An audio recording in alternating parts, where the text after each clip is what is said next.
The rope had gone soft in his hands, worn smooth after 11 years of daily use, and Jonas Whitfield was still coiling it out of habit when the church bell of Millbrook Junction rang 3 times fast, the signal that meant everyone within earshot had better drop what they were doing and come to the town square. He didn't want to go. He had said as much to his foreman that morning, standing in the shade of the bunkhouse with his hat pushed back and sweat already soaking through his shirt, though the sun wasn't even fully up. But when the whole town got called together on a summer Saturday in the Nebraska Territory, a man went, whether he wanted to or not. That was simply how it worked in a place small enough that everyone's business belonged to everyone else. He walked the half-mile into town with dust rising around his boots, the kind of fine yellow dust that got into everything in July and didn't let go until the first frost. And by the time he reached the square, there were already 40 or 50 people gathered, more than he'd seen assembled outside of a funeral in a long while.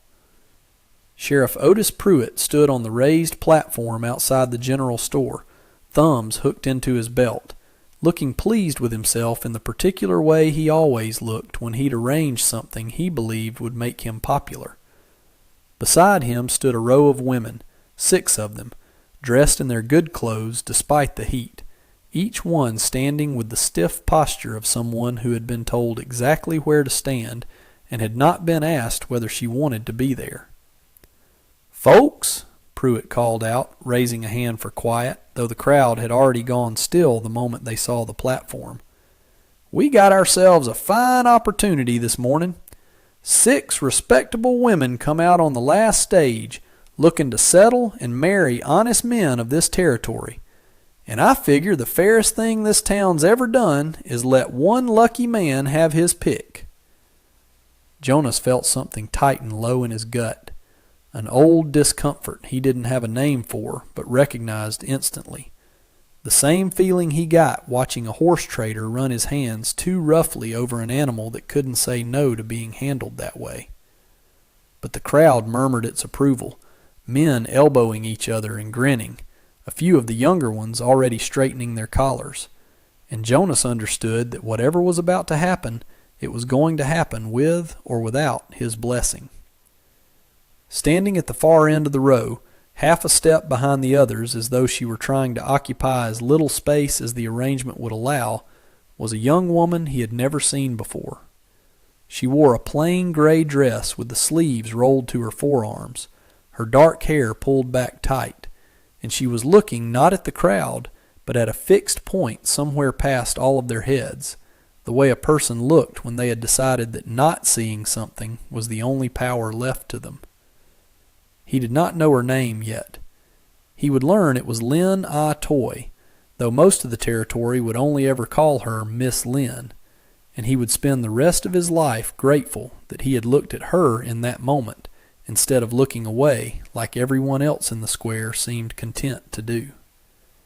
"Now," Pruitt continued, clearly enjoying the sound of his own voice carrying across the square, "seeing as this was my idea and my arrangement with the agency out of Omaha, I figure it's only right that a good man of this town gets first choice.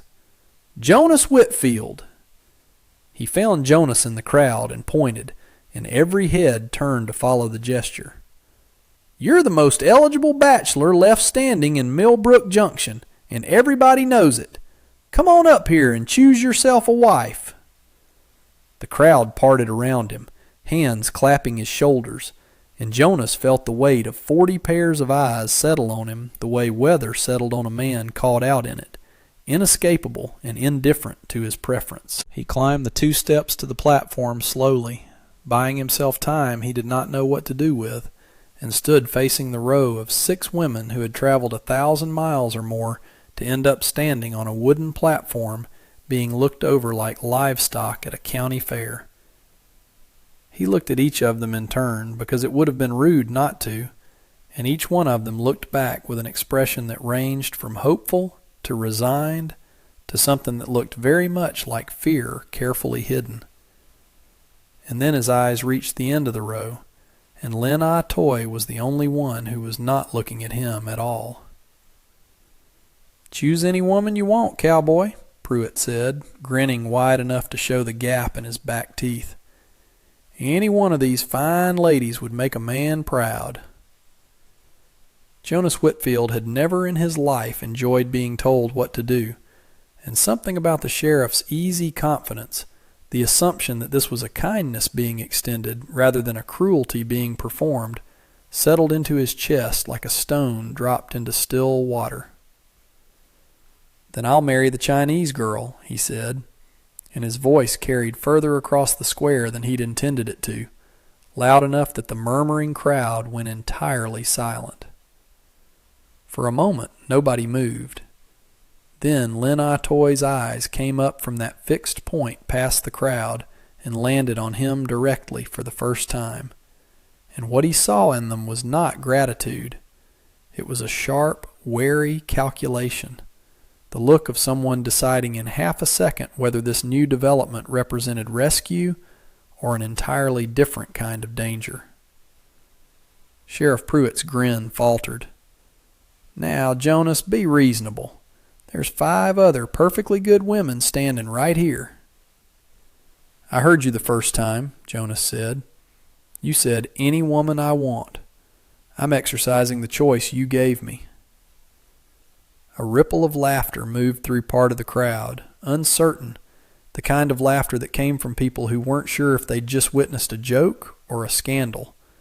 And somewhere near the front, a woman's voice, sharp with disapproval, said loud enough to be heard, "Well, I never!"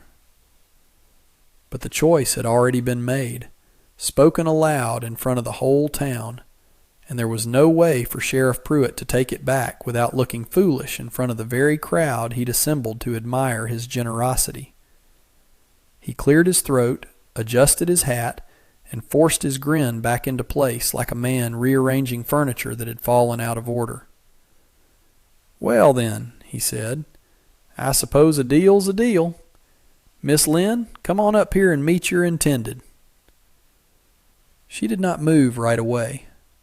Jonas watched her weigh something behind her eyes, watched her glance once toward the 4 remaining women beside her and then toward the crowd, and understood, though he could not have said how, that she was doing the same calculation he would have done in her position. Whether refusing would cost her more than accepting, whether this stranger who had just spoken up in front of the entire town was offering something real or merely trading one kind of cage for another. She stepped forward. Up close, standing across the platform from him with the whole town watching, she was smaller than she'd appeared from the crowd, and steadier. Her chin was level, her shoulders set, and when she finally spoke, her voice was quiet but did not shake. "You did not ask me," she said, low enough that only he and the sheriff could hear it clearly. "You told the sheriff, not me." Jonas felt the truth of that land somewhere behind his ribs. "You're right," he said. "I'm asking now. Do you want to marry me? Or do you want out of whatever arrangement brought you here in the first place, and I'll help you get it either way I can?" Something shifted behind her eyes. Surprise she did not fully manage to hide. Around them the crowd was still murmuring. Sheriff Pruitt was already talking about arranging the ceremony for the following week, but for a moment it was only the 2 of them standing in the noise of the square, and Lin Toy studied his face like she was reading a document she had learned, through hard experience, not to trust at first glance. "I have no family left in this territory to object," she finally said, "and no coin to pay my own passage anywhere else. If you are offering shelter, I will take shelter. Whether that becomes a marriage in truth is a different question, and I intend to answer it in my own time, not the sheriff's." It was not the answer of a grateful woman swept off her feet. It was the answer of someone who had survived a great deal by trusting slowly and completely on her own terms. And Jonas found, standing on that platform in front of the whole gossiping town, that he respected the caution more than he would have respected easy gratitude. "Fair enough," he said. "We'll go slow." But going slow proved harder than either of them expected. because Millbrook Junction was a town that did not know how to leave anything alone, and by the time Jonas drove Len Atoy out to his ranch in the wagon that afternoon, word of what had happened at the town square had already outpaced them. The ranch sat 2 miles outside town proper, 400 acres of grazing land his father had claimed under the Homestead Act back in the 50s, a clapboard house with a wraparound porch that needed mending, and a barn Jonas had rebuilt himself after a lightning fire took the original one 3 summers back. Len Atoy sat rigid on the wagon bench beside him the whole ride out, her hands folded tight in her lap, and she did not speak until the house came into view. "This is yours," she said, not a question. "Mine and my sister's, technically, though she's been married and living in Cheyenne these past 2 years. I run it alone with 2 hired hands." "You said you would help me leave if that is what I wanted." "I meant it." She was quiet a long moment, watching the house grow larger as the wagon rolled closer, taking in the state of the porch, the size of the barn, the number of horses in the near pasture, and Jonas understood she was doing what any sensible person would do in her position, assessing whether the offer of shelter was as safe as it sounded, or whether it was simply a different shape of trap. "I worked as a seamstress in San Francisco before the agency in Omaha convinced me the territories offered better prospects," she said finally, her voice carrying no self-pity, only fact. "That was not entirely a lie, though it was not entirely the truth either. I will earn my keep here, Mr. Whitfield. I do not intend to be a burden to anyone's charity, yours least of all." "Nobody's asking you to be a burden," Jonas said. "There's a second bedroom in the house that was my sister's. It's yours until you decide what you want. I'll not touch you, and I'll not press you toward anything you haven't chosen freely. That's my word, and in this territory my word is worth something. Ask anyone in town." She looked at him then, really looked, the way she had on the platform, weighing the shape of him against every man who had ever made her a promise before, and whatever she found must have satisfied some small measure of her caution, because when the wagon finally rolled to a stop in front of the house, she climbed down without waiting for his hand, and walked up the porch steps like a woman entering a place she intended to survive rather than merely endure. The trouble started 3 days later, when Jonas rode into town for supplies and found Cyrus Dunmore waiting outside the general store, arms crossed over his chest, looking like a man who had been rehearsing a speech. Dunmore ran the only bank in Millbrook Junction, and half the mortgages on the surrounding ranches besides, and he had never in Jonas's memory bothered to speak more than a few words to him directly, which was precisely what made the ambush feel deliberate.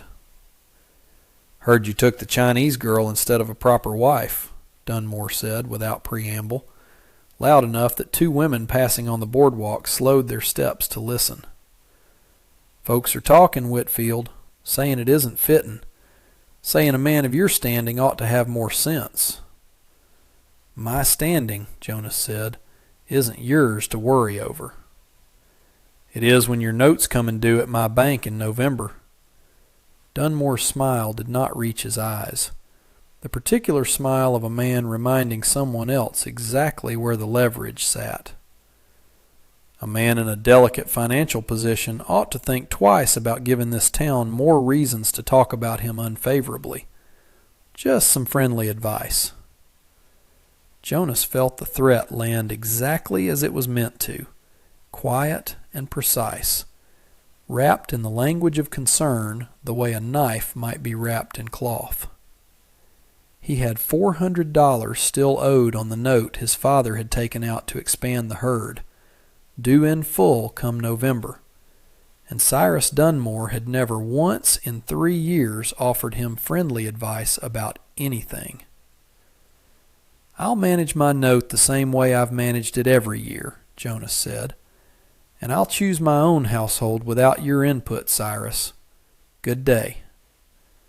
He walked away before Dunmore could answer, but the unease sat heavy in his chest the whole ride back to the ranch, and it did not lift when he found Len Atoy in the yard, sleeves rolled up, mending a section of the porch railing herself with tools she must have found in the barn. "You didn't need to do that," he said, dismounting. "I have done carpentry work before, rougher hands than most seamstresses require." She did not look up from the railing, testing the joint with a firm push. "Something is troubling you. Your jaw does that thing men's jaws do when they are deciding whether to speak honestly or say nothing at all." He almost laughed, surprised by how precisely she'd read him after only 3 days under the same roof. He told her about Dunmore, about the note, about the way the banker's threat had been dressed up as friendly counsel, and she listened without interrupting, her hands going still on the railing. "He believes you will fold rather than lose standing in this town," she said when he finished. "Men like that always believe the same thing about everyone, that reputation matters more than survival." "Does it? Matter more, to you?" She considered the question seriously, the way she seemed to consider everything. "I have already lost every reputation I once had, twice over. Once when I left China, and once when the ship agency in San Francisco decided a seamstress was worth less than a bride price. I have very little left to lose in that particular currency, Mr. Whitfield, which perhaps makes me a poor judge of how much you should fear losing yours." "Jonas," he said, "not Mr. Whitfield. If we're sharing a roof, you might as well use my name." Something eased, just slightly, at the corner of her mouth. Not quite a smile, but its early relative. "Jonas," she agreed. "And you may call me Ah Toy if you like. It is what my mother called me." The bigger threat arrived 2 weeks later, on a morning thick with heat, when a rider Jonas didn't recognize came up the drive at a hard trot and reined in without dismounting. "Cyrus Dunmore sent me," the rider said. "Notes being called early. He says market conditions changed and the bank needs its money by month's end instead of November. You're to come into town and settle it, or the bank forecloses on the property inside 2 weeks. Jonas felt the floor of his stomach drop out from under him. Calling a note early was rare and required cause, and he understood without being told exactly what cause Cyrus Dunmore had decided to manufacture. "That's not legal," Jonas said. "Not without documented default, and I haven't missed a single payment in 3 years. "Take it up with Mr. Dunmore," the rider said, already turning his horse. "I'm just delivering the message." Ah Toy had come out onto the porch during the exchange, drying her hands on her apron, and when the rider disappeared down the drive, she stood beside Jonas in a silence that felt less like fear and more like calculation. "This is because of me," she said. "This is because Cyrus Dunmore is a small man who enjoys using his money to punish people who don't do what he expects," Jonas said. "It's not because of you. It's because of him." The distinction may not matter to the bank examiner if it comes to that. She turned to face him fully. "But I did not come to this territory to watch a man lose his land defending a choice he made on my behalf in front of a crowd. If you need to reconsider our arrangement to protect what's yours, I will understand." "I'm not reconsidering anything," Jonas said, and he was surprised by how immediately certain the words came out, with none of the hesitation he might have expected from himself 2 weeks earlier. "But I do need to figure out how Dunmore thinks he can call this note early without cause, because banking law in this territory doesn't work that way, and I intend to find out exactly what he's playing at before I let him take 1 acre of my father's land." What he found over the following days, riding into town and asking careful questions of the territorial land clerk and an old friend who clerked at the courthouse in the county seat, was a document that should never have existed, Cyrus Dunmore had filed an amended note with a false default date, backdating a supposed missed payment from the previous spring that Jonas had never missed, forging what looked at first glance like Jonas's own signature acknowledging the shortfall. "He's done this before," the courthouse clerk told him quietly, glancing toward the door before he spoke further. "2 other ranches these past 4 years, both times when the owner did something Dunmore took a personal dislike to. Neither man had the stomach to fight it in court. Both lost their land quiet and quick rather than drag their name through a public dispute." "I'm not going to lose my land quiet," Jonas said. That evening he laid the whole discovery out for Ah Toy at the kitchen table, the forged document copied out in his own hand since the clerk hadn't dared let the original leave the courthouse, and she studied it with the same careful attention she gave everything, running her finger along the signature line. "This is not your handwriting," she said. "Even I can see that, and I have known you only 3 weeks." "I know it. Proving it to a territorial judge who owes half his political favors to Dunmore is a different matter." "Then we do not prove it to the judge first."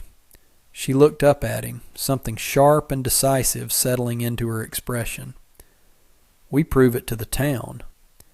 You said yourself the whole territory already talks about everything either of us does. Let them talk about this instead." The plan that took shape over the following days was hers more than his, though he provided the local knowledge that made it possible. Ah Toy remembered, from her brief time working as a seamstress before the bridal agency claimed her services, that handwriting carried its own signature as surely as ink on paper, the particular slant and pressure of a person's hand as individual as a face. She proposed gathering every document in town that bore Cyrus Dunmore's own handwriting, ledger entries, correspondence, anything a sympathetic shopkeeper might produce, and laying them beside the forged note for the whole town square to examine at once, publicly, before Dunmore had any chance to control the narrative in private. It meant calling another town meeting, which meant standing again on the same platform where this entire arrangement had begun, and Jonas felt the old discomfort return as he watched the crowd gather on a hot Saturday morning 3 weeks after his wedding, because there was no guarantee that a town willing to gossip about his choice of wife would extend him the same generosity when it came to believing him over a respected banker. But Ah Toy stood beside him on the platform this time, not a step behind, and when Sheriff Pruitt asked with visible confusion why they'd called the meeting, it was Ah Toy who answered first. "Because Cyrus Dunmore forged a document to steal my husband's land," she said, her voice carrying clear and steady across the square. "And we have brought the proof for every person here to examine with their own eyes." What followed was the tensest 20 minutes Jonas had lived through since a stampede nearly took his leg off 4 years back, as townspeople who had never once questioned Cyrus Dunmore's word crowded forward to compare the forged signature against samples of his genuine handwriting, murmuring among themselves, the mood shifting visibly from curiosity toward something closer to outrage as the mismatch became impossible to deny even to eyes untrained in such things. Dunmore, arriving late and red-faced, tried at first to bluster his way past the accusation, insisting the whole thing was a misunderstanding, cooked up by a man embarrassed over his choice of bride. But the crowd that had gathered to gossip about Jonas's marriage 3 weeks earlier proved just as willing to turn its scrutiny on the banker once the proof sat plainly in front of them, and by the time the territorial marshal arrived from the county seat 2 days later, summoned by the same courthouse clerk who'd first shown Jonas the forged document, there were enough witnesses and enough physical evidence to open a formal investigation into 2 other suspiciously convenient foreclosures from years past. Dunmore did not go quietly.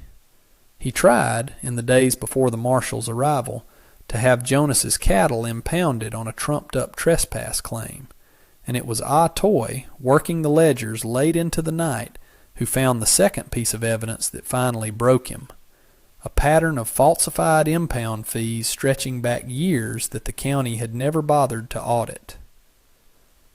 Faced with the marshal's formal inquiry and a town no longer willing to look away, Dunmore fled Millbrook Junction before the month was out, his bank seized and reorganized under new territorial management, and the forged note against Jonas's land was voided entirely by a circuit judge who took considerably less convincing once the evidence had already done the difficult work of persuasion.